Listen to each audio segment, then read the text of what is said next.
My name is Mendoza. I'm the grassroots coordinator for Students for Free Tibet. We have 650 chapters worldwide, and today we are out here in solidarity of the Tibetan people. And there's 150 coffins representing the 150 Tibetans that have been slaughtered by the Chinese government since March 10th, 2008. Just 1 second. Sure. It looks good, but I want to check. Yes, okay.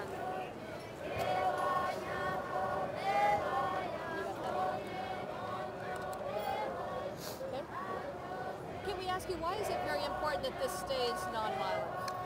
It's extremely important to keep the movement nonviolent because the one thing the Chinese government has been trying to show the world is that Tibetans are a violent people, when in fact the violence came from the Chinese government on March 10th.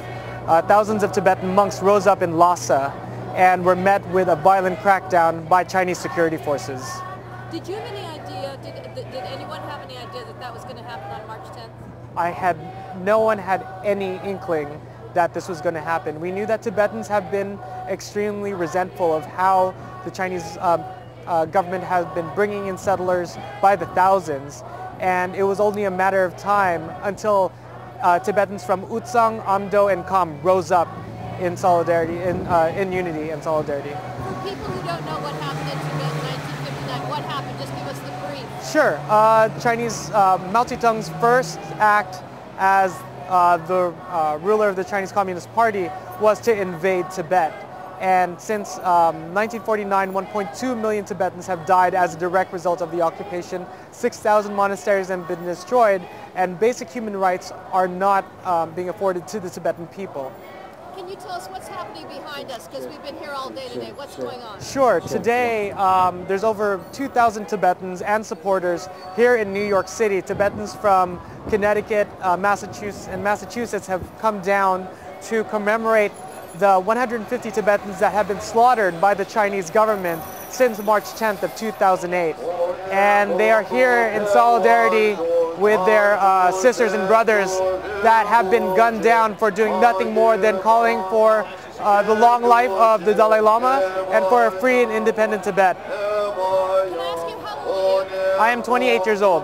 Now, do you feel that people your age really want to do this peacefully? Yes, I feel that it is one of the most strategic ways to get our message across. If you look at other... Can you tell us that being nonviolent is... Sure.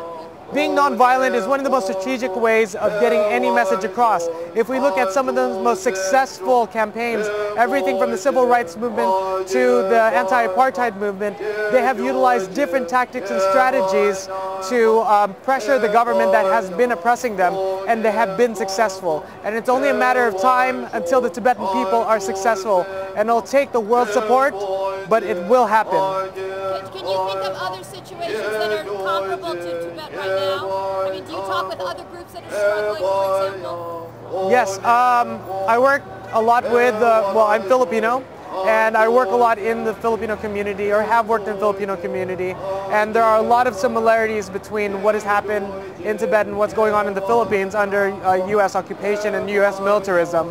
I always link the Tibetan situation to that of any indigenous peoples on the planet, from the Maori in New Zealand to Native Americans here in the United States. And the world needs to start supporting indigenous peoples in their struggle for self-determination. What is China saying is going on right now? I mean, in your meetings, for example, what are you guys talking about? I mean, we break down a lot of the Chinese government's lies. What the Chinese government is saying is that the unrest began because of rising meat prices, which is absolutely ridiculous. It wasn't because of meat prices, because Tibetans were sick and tired of being occupied and ruled by the Chinese government. And right now we're being attacked electronically by different Chinese agents from Taiwan, Macau, Hong Kong. In fact, studentsforfreetibet.org, our website, was hacked just yesterday, right after the Tibetan government in exile's website was hacked. So the battle has not just taken place in Tibet, but it's also taking place in cyberspace. What are you doing in these meetings where you meet and strategize about what to do? What happens? What is it all about? Just give us a second. What do you do? So basically, we try to come up with an effective strategy. Say Students for Oh, sorry. Students for a Free Tibet has been compiling an effective strategy, both media and action related. Everything from the protest on Mount Everest on April 25th of last year to the protest on the Great Wall of China, where Students for a Free Tibet unfurled a banner that said "One World, One Dream, Free Tibet 2008." And also, just last week on April 7th, 3 days before the Olympic torch was to be brought in San Francisco, Students for a Free Tibet members unfurled a banner on the Golden Gate Bridge that said "One World, One Dream, Free Tibet."